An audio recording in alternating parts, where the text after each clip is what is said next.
안녕하세요. 동굴아빠입니다. 이번 시간에는 22년 7월 2일날 시행됐던 기술사 제128회 토목시공기술사 종목에 대한 서술 3교시 강평을 진행하겠습니다. 각 문제 강평에 앞서서 문제 읽어보면서 난이도 체크하겠습니다. 1번 건설업 산업안전보건관리비 계상 및 사용기준 시행 22년 6월 2일 고용노동부에서 일부 개정된 내용에 대해서 설명하시오 나왔습니다. 2번 현장 타설 콘크리트 말뚝 시공에서 콘크리트 타설 시 유의사항 및 내부 결함 판정 기준에 대해서 설명하시오. 3번 문제 필댐의 파이핑 현상 원인과 방지 대책에 대해서 설명하시오.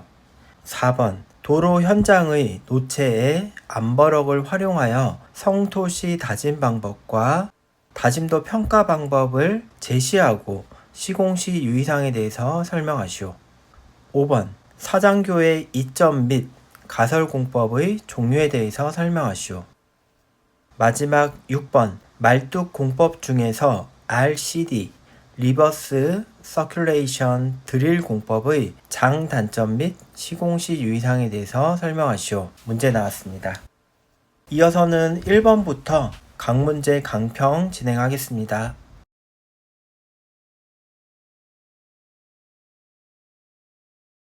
128회 서술 3교시의 1번 봅니다. 건설업 산업안전보건관리비 계상 및 사용기준 시행 22년 6월 2일 고용노동부에서 일부 개정된 내용에 대해서 설명하시오 나왔습니다. 이 문제는 산업안전보건관리비를 계상하는 기준과 사용하는 기준을 설명하고 시험 시행 한 달 전에 개정된 사항에 대해서 설명하라는 문제가 굉장히 난이도가 있는 문제 나왔는데요. 동굴아빠가 정리해놓은 답안 보면서 정리해보는 시간 가지시면 좋겠습니다. 대제목 봅니다. 1번 개요. 2번 건설업 산업안전보건관리비 계상기준 기존의 기준이고요. 가운데 페이지 대제목 3번 건설업 산업안전보건관리비 사용기준입니다. 아래쪽에 대제목 4번 건설업 산업안전보건관리비 계상 및 사용기준에서 일부 개정된 내용에 대해서 기술하고 답안을 마무리를 합니다. 개요 보겠습니다. 건설업 산업안전보건관리비란 산업재해 예방을 위해서 건설공사 현장 등에서 소요되는 비용을 말합니다. 대제목 2번의 계상기준입니다. 산정하는 기준이고요. 우선 계상하기 위해서는 대상액을 산정을 합니다. 대상액을 산정할 때는 공사 내역에 구분이 있는 경우와 없는 경우로 나누어서 구분하게 되고 이어서는 산업안전보건관리비의 계상 방법입니다. 대상액이 5억이 안 되는 경우, 넘는 경우, 그리고 건설공사 종류별로 계상 비율이 이렇게 나오게 됩니다. 가운데 페이지에 건설업 산업안전보건관리비의 사용기준입니다. 사용기준의 첫 번째는 사용 원칙이고 개요에서 봤듯이 산업재해 및 사용자의 장애 예방을 위해서 쓴다는 그런 원칙을 가지고 있고 이어서 사용 항목은 안전관리자의 임금 또는 안전시설비 그리고 보호구 그리고 교육 등의 내용 이렇게 학습하신 내용 쓰시면 됩니다.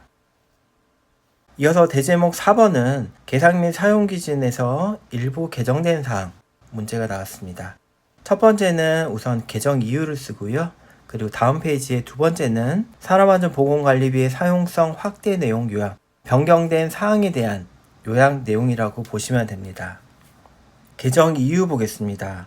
건설공사 사업주의 적극적인 산재 예방 활동이 예상되고 신기술의 도입, 기상이변 등에 따른 선제적 안전보건조치 필요성이 높아짐에 따라서 산업안전보건관리비의 사용 유연성을 보다 강화할 필요로 개정하게 되었습니다. 그래서 다음 내용도 사용성을 확대하는 내용 요약이 되겠습니다. 그 항목을 보시면 안전관리비 등의 인건비와 안전시설비, 보호구 등 안전보건진단비, 안전보건 교육비, 건강장애 예방비, 기술지도비, 본사 인건비, 자유결정 항목 등에 따라서 우측의 사용성 확대 또는 개선 요 사항들을 확인해 주시고 정리해 주시면 되겠습니다. 1번 문제 여기까지 보겠습니다. 128의 3교시 2번 봅니다. 현장 타설 콘크리트 말뚝 시공에서 콘크리트 타설 시 유의사항과 내부 결함의 판정 기준을 물어봤습니다. 대제목 1번은 개요, 2번은 현장 타설 말뚝 콘크리트 시공 시 유의사항인데 시공을 타설로 바꾸도록 하겠습니다. 가운데 페이지 대제목 3번 현장 타설 말뚝의 내부 결함 판정 기준, 우측 페이지 4번 현장 타설 말뚝의 내부 결함 판정 시 보강 대책, 마지막 5번 결론으로 흐름 가져갑니다. 개요 1번 현장 타설 말뚝은 굴착기로 지중 굴착 후 케이싱 등으로 공벽의 안정을 유지하며 철근망 삽입 후 콘크리트를 타설하여 제자리 말뚝을 형성하는 공법입니다. 콘크리트 타설 시 주입재 관리, 수직도, 슬라임 처리 및 트레미관 관리 등에 유의해야 됩니다. 콘크리트 타설 후 내부 결함 판정은 초음파 속도에 따라서 A에서 D등급으로 구분하고 필요시 보강 조치합니다. 개요는 물어본 전제 조건에 대한 정의 부분, 그리고 물어본 첫 번째 문제에 대한 내용, 그리고 두 번째 물어본 문제에 대한 내용까지 쓰고 지금처럼 여유가 있다면 흐름을 가져가서 내부 결함이 생기는 경우 보강 조치까지도 쓰겠습니다 라고 흐름에 대해서 미리 넌지를 줍니다. 이어서 대제목 2번 현장 타설 말뚝 콘크리트 타설 시 유의사항입니다. 서브노트에 있던 내용 그대로고요. 대표 개요도와 첫 번째 거푸집 관련, 두 번째 콘크리트의 유출 방지 부분, 세 번째 골재 입도, 전체 재료라고 보시면 되고 네 번째는 콘크리트 타설 부분입니다.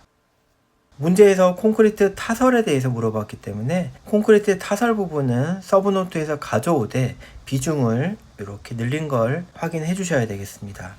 콘크리트 타설 시는 일반적으로 트레미관을 사용하고 관 직경은 20에서 50mm, 트레미관의 이음을 최소화하고 이음부는 긴결하게 체결합니다. 그리고 콘크리트 타설에 대한 폼젤 부분과 타설 속도 그런 부분에 대해서 추가적으로 콘크리트 분야에서 공부했던 부분까지 끌어와서 사용해 주시면 되겠습니다. 이어서 물어본 두 번째 문제, 현장 타설 말뚝의 내부 결함의 판정 기준인데 판정 기준은 초음파 속도를 기준하고 있습니다. 첫 번째는 초음파의 주시 곡선이고요. 두 번째는 초음파의 전파 속도로 판단합니다. 등급은 A등급, B등급, C등급, D등급이 있습니다. A등급을 먼저 보면은 초음파 주시곡선의 신호 왜곡이 거의 없어야 되고, 두 번째 전파 속도는 10% 이내 감소까지만 허용합니다. 결함 점수는 0점이고요. 그리고 B 부분 보시면 초음파 주시곡선에서 신호 왜곡이 다소 발견되고 초음파의 전파 속도가 10에서 20%, 결함 점수는 이렇게 됩니다. 이어서 C 등급과 D 등급은 내용 확인해 주시면 되고요. 비고에서는 전파 속도를 구하는 방법과 아래에서는 주시곡선에 대한 예시 그래프를 그려주었습니다. 주시곡선에 왜곡이 없다면 이렇게 주시곡선이 가야 되는데 왜곡이 발생하는 경우 이렇게 튄다는 얘기가 됩니다. 그래서 이 튀는 범위에 따라서 등급이 구분되는 그러한 내용이 되겠습니다. 이어서 우측 페이지 대제목 4번 내용은 내부 결함을 판정했는데 내부 결함이 있는 경우 보강하는 방법에 대해서, 즉 문제의 엑스트라가 되겠습니다. 첫 번째는 건전도를 확인하는 순서, 이미 했기 때문에 뭐 따로 할 필요는 없지만은 이렇게 확인하는 순서에 대해서 이렇게 다시 한번 정리한 내용이 되겠고, 이어서는 보강 대책, 고압 분사 방법이라든지 CGS라든지 그런 내용을 써주시면 되고, 마지막 결론 부분 쓰고 답안을 완성한 형태가 되겠습니다. 2번 여기까지 봅니다.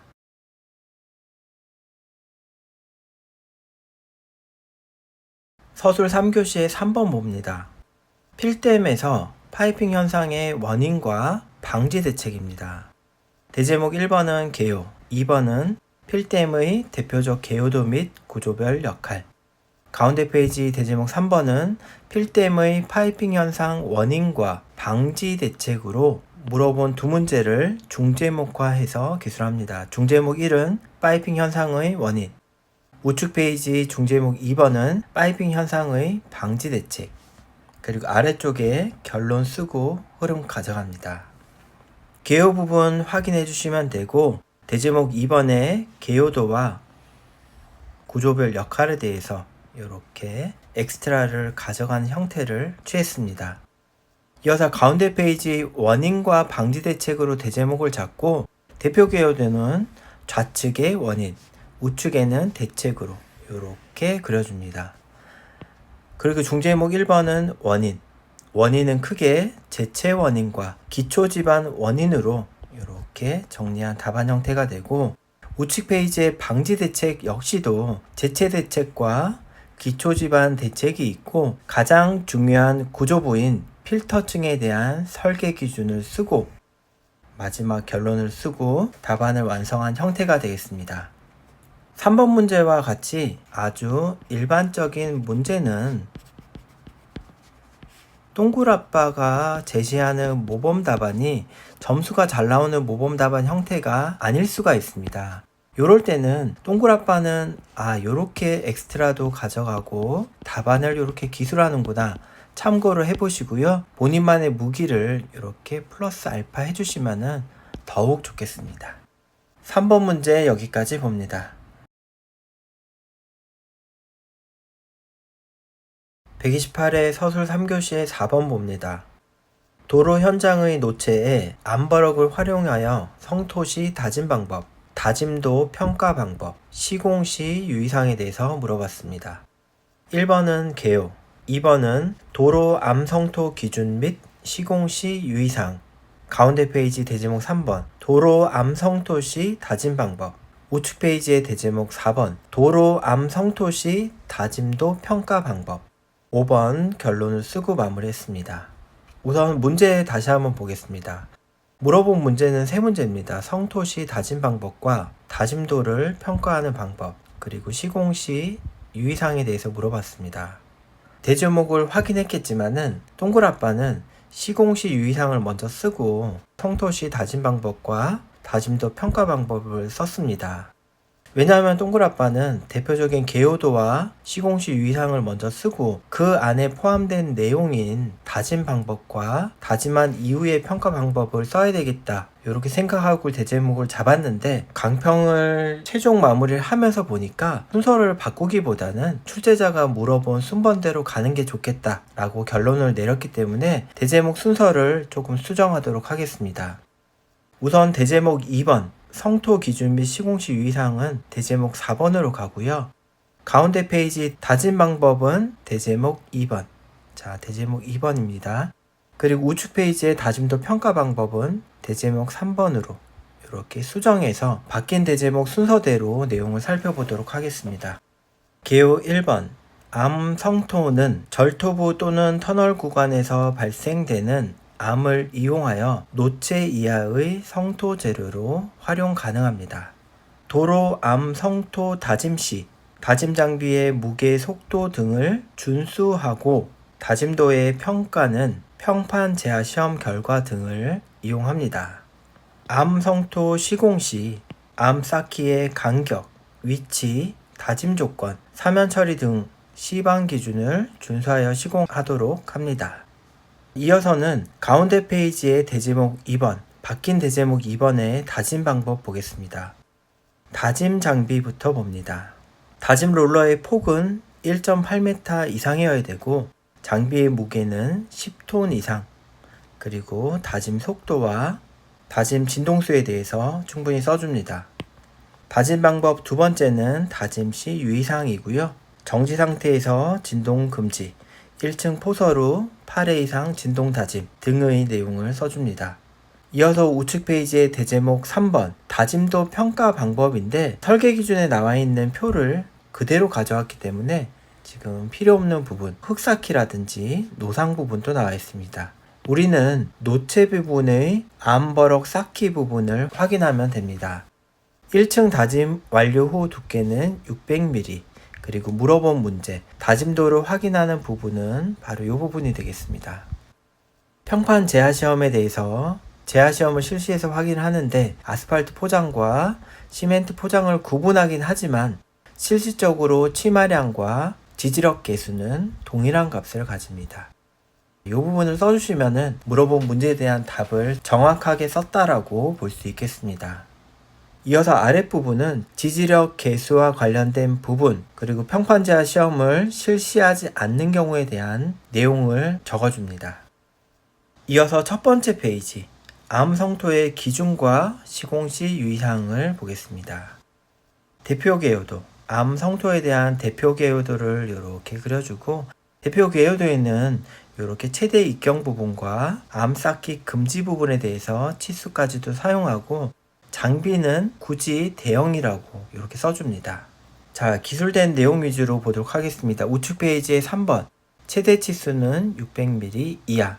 단, 풍화암이나 연약화되는 암은 300mm로 제한을 두고 있고, 6번, 1층 다짐 완료 후의 두께는 600mm. 여기 표에서 확인한 내용입니다. 7번, 암으로만 쌓기부 시공 시 큰 입자와 작은 입자를 혼입해서 사용되어야 되고, 쌓기 비탈면에서 암을 노출하는 것을 방지하는데 비탈면의 외부는 토사로 1m 이상 포설하게끔 규정하고 있습니다. 이어서 마지막 대제목 5번에 결론을 쓰고 답안지를 마무리한 형태입니다. 4번 여기까지 봅니다.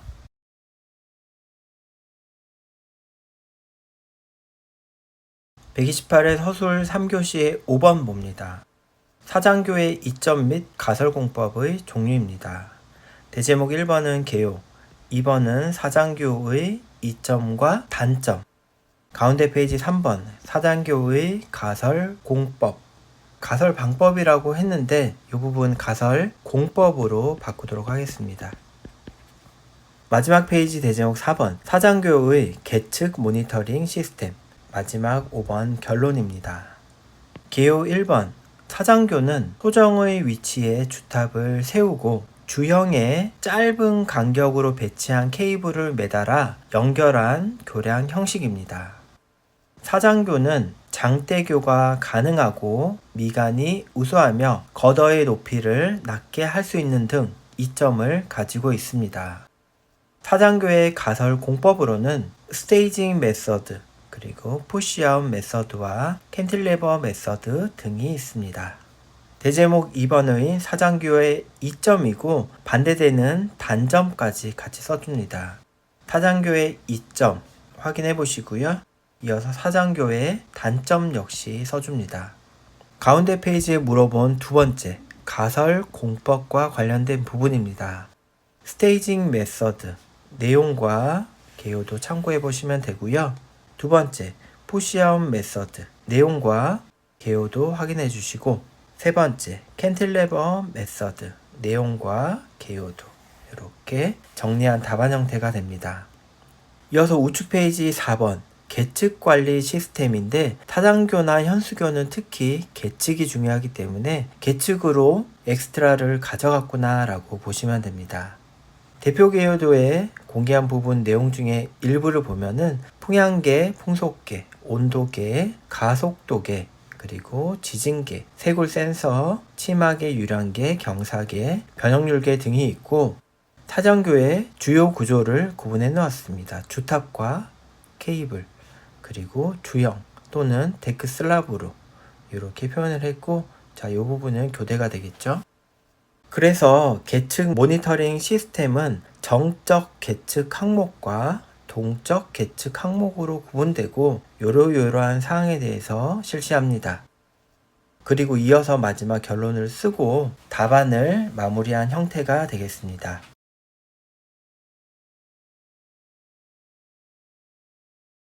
(128회) 서술 3교시의 6번 봅니다.